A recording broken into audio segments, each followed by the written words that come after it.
Here's the key on this. Don't major in minor things. If you take up major time to do minor things, I'm telling you, you'll be behind the curve constantly. Here's what we learn in sales training. What's major time and what's minor time? Here's minor time, thinking about prospects. Here's minor time, making lists of prospects. Here's minor time, keeping books on prospects. Here's minor time, going to see the prospect. Here's minor time, evaluating the prospect after you've been there. That's all minor time. Here's major time, in the presence of the prospect. That's major time. And if you took a look, if you're in sales and you took a look at a week, you'd say, my gosh, I'm spending 90% of my time on the minor stuff and so little time on the major stuff in the presence of. How many hours in the presence of in my day? How many hours in the presence of during my sales week? Because the time that really counts is in the presence of. Majors and minors. Here's another key time management essential. Don't mistake movement for achievement. It's easy to get faked out by being busy. Guy comes home at night all exhausted, falls in the chair and says, oh, I've been going. Here's the big question. Doing what? It's not the going. Some people are going, and they're doing figure eights. Their progress is small. So don't mistake movement for achievement.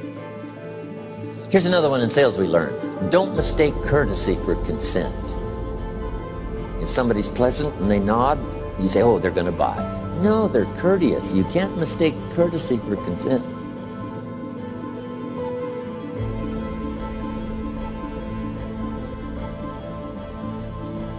Now here's a big one, concentration. I had to learn this. All those years ago, I'm in the shower trying to compose a letter. Found it turns out to be a strange letter. So here's what I learned to do. Save the work till you get to the office. Save the work till you get to the work. Don't try to get to the office on the way to work. On the way to work, enjoy the way. In the shower, enjoy the shower. Then go to work when you get to work. I found this to be helpful. Concentration. Here's another big one. Learn to say no. I'm telling you, in such a social society we have now, it's so easy to try to be a nice person, saying yes to everything. Find yourself overloaded. Now you got to call and make the, well, gosh, you know, all the time it takes to back out of something that you said yes to too quickly. Here's what might be better. I don't think so, but if that changes, I'll call you. Little things you can use not to overcommit yourself. My friend Ron Reynolds says, don't let your mouth overload your back. It's a good one. Now here's a big one on time management. When you work, when you play, don't mix the two. Don't work at play. I used to take my family to the beach and I would bring my briefcase.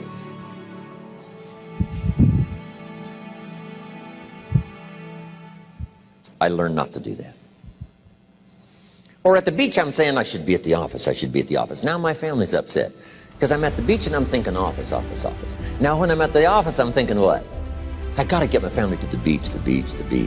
So things are not going too well at the office because I'm thinking beach, and things are not going too well at the beach because I'm thinking office. Here's what I learned to do. At the beach, be at the beach. At the office, be at the office. When you work. When you play. Don't mix the two. Don't work at play. Now here's one of the most important ones. Don't play at work. Work is too serious. You don't want the reputation of being the office joker. It's not a good one. Yes, there's time for some pleasant stories. Yes, there's time for a little humor. Yes, best if it's a happy office, of course. But I'm telling you, you got to be serious about work because you're parting with a piece of your life for the work. Your work costs you a piece of your life. Here's what it's called. Serious business. Not grim, not unhappy. It's serious.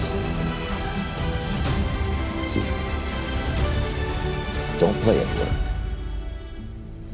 The old expression, I don't think we use it anymore, horse around at the office. Play around, play jokes, play tricks. No place, not at the workplace. At the beach, yes. At the bar, yes. Not at work. You've got to treat work with all due conservative passion, because it's leading you to your future. Here's another key phrase: all work is good. You may not like your job, but if it's the stepping stones to get you to where you want to go, you've got to appreciate your job. You don't have to have a passion for your job. Here's the ultimate passion: a passion for incredible success in every department of my life. That's the passion. But don't look down on some menial job you have to do to finally get you to where you want to go. No job is menial. No job is not, every job is noble. Training life for pay, making a contribution to society. Next, analyze how you are. And if you have some weaknesses, if you doesn't seem like you can change, here's the key: get it covered. I used to keep promising myself I'd keep the books, keep the books, keep the books. Finally, I gave that up. And back then, it only took me an extra $50-60 a month for some accountant to keep the books. I said, no, I'm going to save the $50. You can't believe what I started losing in productivity because I tried to save the $50. So the key is, a lot of the time you can stay like you are, but just make sure you get it covered. Okay. Next, beware of the telephone and all other systems of communication, especially the telephone at home and systems of communication at home. And here's one of the best lines I've got for you for the weekend: let all communication systems serve you, but don't let them intrude. When it comes time to have dinner with your family, you shut off all systems, unless the ones that can take messages silently. Don't let the phone ring. Don't let anybody intrude, come through the front door nor the back door, nor through the telephone or any other device. So you can't reach John and his family when he's having dinner. The President of the United States couldn't get through. If you develop that kind of a reputation, father, mother, when we have dinner, when we're visiting and have this time with our family, nothing intrudes. So don't let these clever little devices keep intruding. You've got to have a place that's sacrosanct, it's valuable. You don't let anything in for that period of time. Okay. Isn't that good advice? Excellent advice. Here's the next one. Read all the books. You know, I've only got a few notes here on time management, but if you've got some particular challenges, you run a big organization, a big corporation, you've got some challenges, there's plenty of books. Now, here's what's next. Just be more alert to the things that might be stealing your time. Here's why. Time is like capital. You can't let someone steal your seed corn. You can't let someone steal your capital. And you can't let someone steal your time.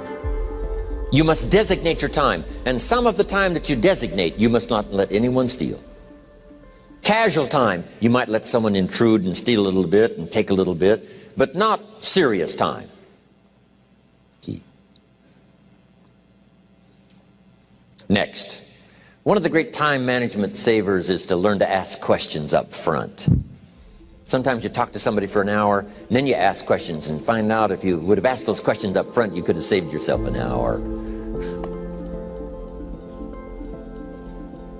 Asking questions up front helps you to get to the problem now. But if you just launch into some discourse, you might waste 30 minutes, waste an hour, when here's what you should have been talking about. After you finished an hour, you say, John, what's really the problem? He said, well, it's something personal. See, that's what you should have been talking about this whole hour. Key. Next, learn to think on paper. Now we're going to take a break. Some ways to think on paper. One, we've covered one. Solving problems. Take it out of your head and put it on paper. Another one is setting goals. Making these lists we've already started. Here's another good way to think on paper. It's a projects book. Each person you're working with and each project you're working on, get a loose leaf binder and a tab and some pieces of paper behind the tab, and do a little continual summary of how it's going between you and that person and between you and that project. I call it a projects book. It is so useful to me. But what's going on between you and this person? When you last got together, what did you talk about? And you got a few notes there. Here's what we talked about the last time we got together. Now when you get together again, you can review that so you'll know better what to talk about. When the president gets ready to travel and he's going to meet some important people, guess what they bring him? All these briefing books. Right? The last time you were with Khrushchev, Kennedy is informed. Here's what he said and here's what you said. Kennedy said, oh, that's valuable. I need to remember that. If a person is important, it's worth a little running account. You might even have a projects book for your children. Here's what's happening between me and my child. We've talked about this, and we've talked about this, and we've talked about this. Next, a day timer. Keeping track of all of your appointments. You know, mine is all filled with, you know, when to catch an airplane and when to do a seminar, and when to sit down and have a conference, all the rest. Next is a game plan. You know, if you've got a house and the, insurance is going to come due and some other things are going to come due, you just put it on a spreadsheet and make sure it's taken care of. Key phrase, take things out of your head and put them on paper. And the key is to just experiment with different ways that helps you to do that. Now here's the last one, thinking on paper. And that's to keep a journal. One of the things I'm known for around the world, have been now for 39, 40 years, is keeping a journal. Now my journal is not it's not necessarily it's not like a diary. It might be part diary. You know, I'm flying over Ireland and I write down a few little things that impress me. Today I met this person. Wow, what an extraordinary event. Today I conducted this seminar in Rome. 1,000 people stood up and sang for me. I've got a little bit of a diary in there. But here's what primarily your journal is for. Collecting good ideas. A journal is to collect good ideas on your health, good ideas for your business, good ideas for your future, good ideas for time management. Because I used to take notes on pieces of paper and torn off corners and backs of old envelopes and restaurant placemats. And I threw all this stuff in a drawer.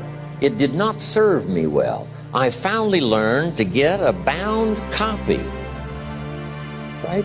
And just keep a journal, right? If I was here, I had my journal, I'd be taking notes, right? These 2 days in my journal. Now, if you're caught without your journal, you just take the notes when you get back home. You put those notes in your journal, throw the paper away. Because we don't usually go through paper to review. But see, my journals now make up a significant part of my own library. My journal's all reserved privately for my children and my grandchildren. Can you imagine what I've collected over the years? It's unbelievable. Here they are. Number one, your pictures. Don't leave the event unrecorded. It takes only a fraction of a second to say, here's who I was with. When I travel the world, right? We take all these pictures, and here's one of the gifts. People send me the pictures they took of me and them. It's part of the treasures I have on the farm. Incredible. A picture's worth 1,000 words to describe the scene, the emotion, what happened. Say, wow, this was an extraordinary day for me when I met these people. Here's what they told me happened to them when they went to my seminar 10 years ago. Wow, the drama comes back if you've taken the pictures. It's one of the treasures to leave behind when you go. Remember the old photographs that we have now of, 100 years ago, 70, 80 years ago, just a few photographs?